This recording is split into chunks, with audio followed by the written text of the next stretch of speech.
Ladies and gentlemen, boys and girls, to bees of tomorrow, welcome once again to the discourse on interviews. Last time around, we tried to re-understand, recast the understanding of self-introduction. And we laid a new term, a new perspective of self-introduction. That is, it is self-profiling. And we started talking about what are the elements of self-profiling. Please understand that self-introduction is going to happen in the first few minutes and sometimes in first few seconds of the formal interview communication. We're looking at it as a formal communication at this stage because as we build complexities of interview communication, as we take into account the hotshot affair that it is, the quick ball and quick bat affair it is, as we understand that, we'll be able to build more complexity so as to accommodate informal communication, because informal communication has far more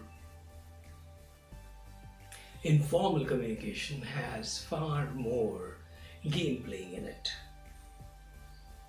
They're very adult communication games in informal communication. Formal communication is, in a sense, a more childlike communication. Now, that's the reason why you invite a guest, you maintain a formality for a while, and then you let it out. Unless the second phase is achieved, you don't feel you have actually met a good friend of yours. Because informality talks about comfort. Informality talks about the whereabouts of the person. Where is he? Which tree is hanging on? Which branch he is seated at? Which kingdom he is the king of? It's very easy to deal with a person once we know that. So that's the kind of informal communication. Right now, we're sticking to formal communication and we are looking at profiling and the bar charts and the bars on which the profiling is done. We looked at the profiling exercise as bars. So one of the first thing which comes to my mind is, there's no structure about it, but one of the first thing that comes to my mind is, through the self-profiling, people try to understand your social economics, a part of which is your family background. They try to understand your social economics. They try to understand if your family background. They want to understand your family profession if possible. They want to understand your family resources. So that's all related to money and material. They want to understand the educational trend of the family. They want to understand the achievement trend of the family. They want to understand your family belongs to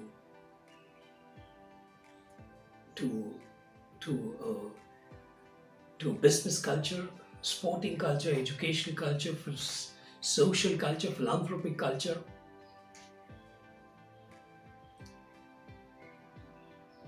Research culture, professional culture such as chartered accountants. We have 4 chartered accountants in the family. We have 2 doctors in the family. Or we have 3 IAS officers in the family. We have 2 senior policemen in the family. We have 4 lawyers in the family. It makes a lot of difference. They want to ensure that there is a safety in case of your employment for the organization that you are dealing with.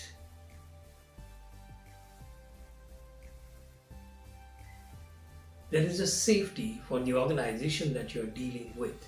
So suppose one of your one of you say that your father is working in a very very sensitive department. They might feel withdrawn. So indirectly they are trying to take a decision even at this point of time.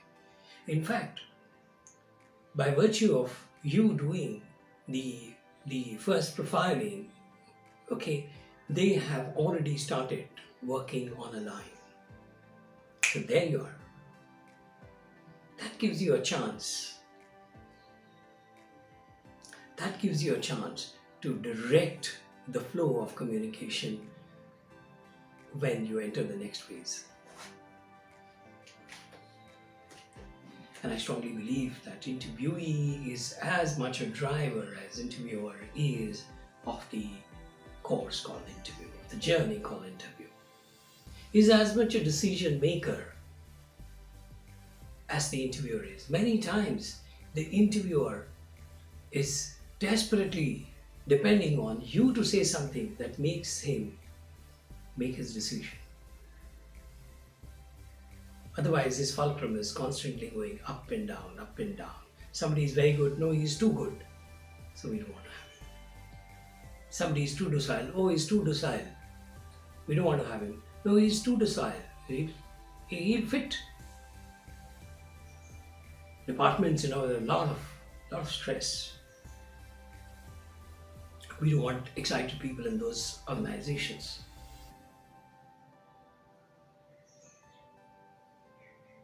Coming to this point, I have a story to tell. It so happened that one of the major banks, one of the most sought after employers, was the day one visitor to the campus. We were doing a residential MBA program in a premium institute. So, being the first company, that time it used to be called day one company, and now I think they have day zero companies also. But that day zero is equal to day one. So they picked up people who were, they picked up 8 best people for the banking industry. And they went through a group discussion.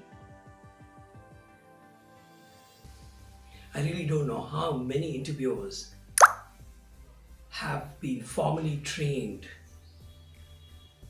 on how to assess people during the group discussion. It's a very, very difficult subject. By experience, one can say, yes, more or less this, but by analytics, it would be damn difficult. It'll require a very close control on your emotions, on your ideas. So, a 30-minute group discussion followed by an interview. This process started at 9 a.m. and we met all these boys and 1 or 2 girls at the lunch table. And all of us made the conclusion that these 4 are going to be selected. 4 o'clock, the message came, it was displayed on the notice board, and these 4 names were exactly the names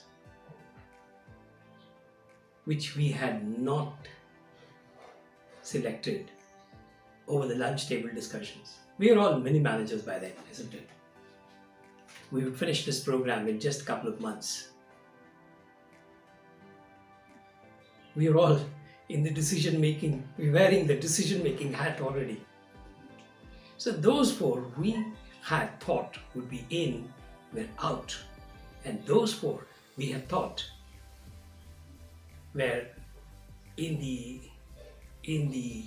B grade or in the lower order of preference were selected. So our placement representative, so it was the first encounter we had for that year. Our representative decided to meet them at the airport while the selection party was leaving. And he asked politely, sir, we are very confused because we have line up of interviews. We're very confused what really, went in the favor and what went against those four people. So they said, we are a banking industry. We want very polite, humble. He didn't say the word docile. We want simple people. We want people head down. We don't want aggressive salesmen. We don't want great assertive people. We don't want leaders. If at all they are leaders, they are at the back end. And we as an institution can take care of their leadership over a period of time. We don't rely on the natural leaders. We don't rely on the natural leadership. We were left aghast. We were left aghast. So, boys and girls, we don't know really what's going to happen at the end of it. But if you talk to seniors in your family, seniors among the neighbors around you, and tell them this is the kind of industry, this is the kind of a position I am applying for, they will reasonably tell you how to profile. In fact, they might even say, look, you don't belong to that profile. Just go and say hello, hi, and meet them, get an experience of another interview, another discussion. But beyond that, I don't think even if they offer you, you join them. Because I know you for the last 9 years, 10 years, 15 years. Your neighbor is saying so. I've seen you growing up as a boy. That's very valuable because the interviewer is likely to make a mistake. Your neighbor, a responsible neighbor, who is a social mentor for you, will generally not make that mistake.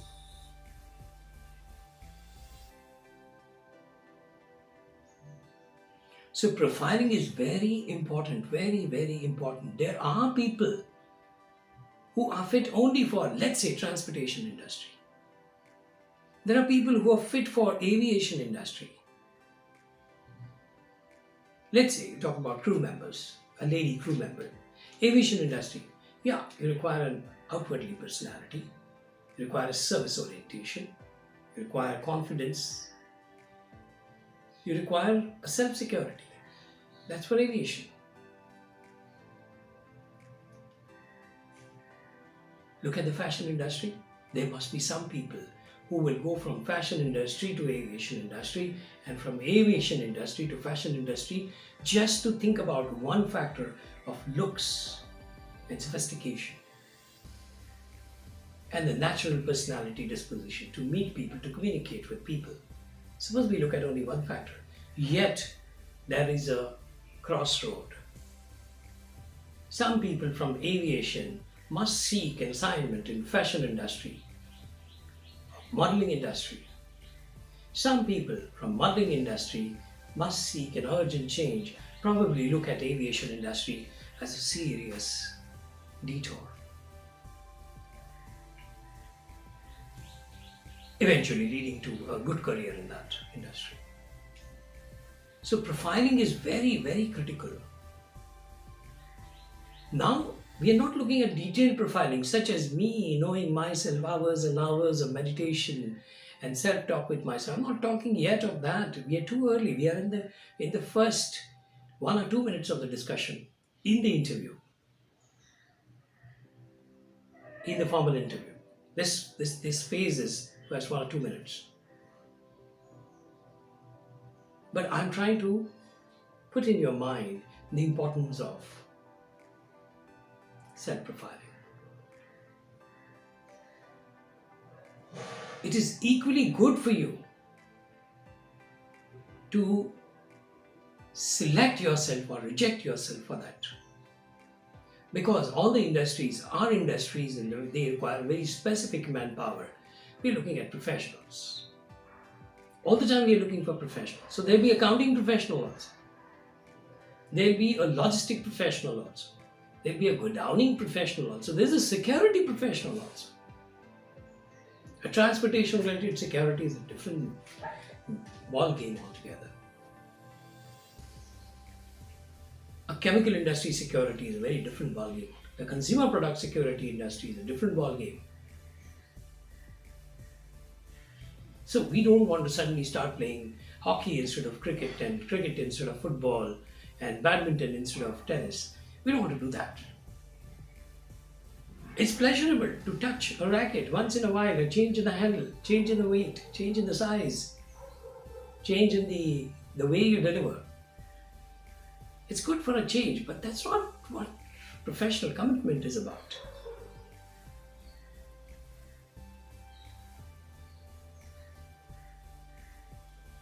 That's what professional commitment is about.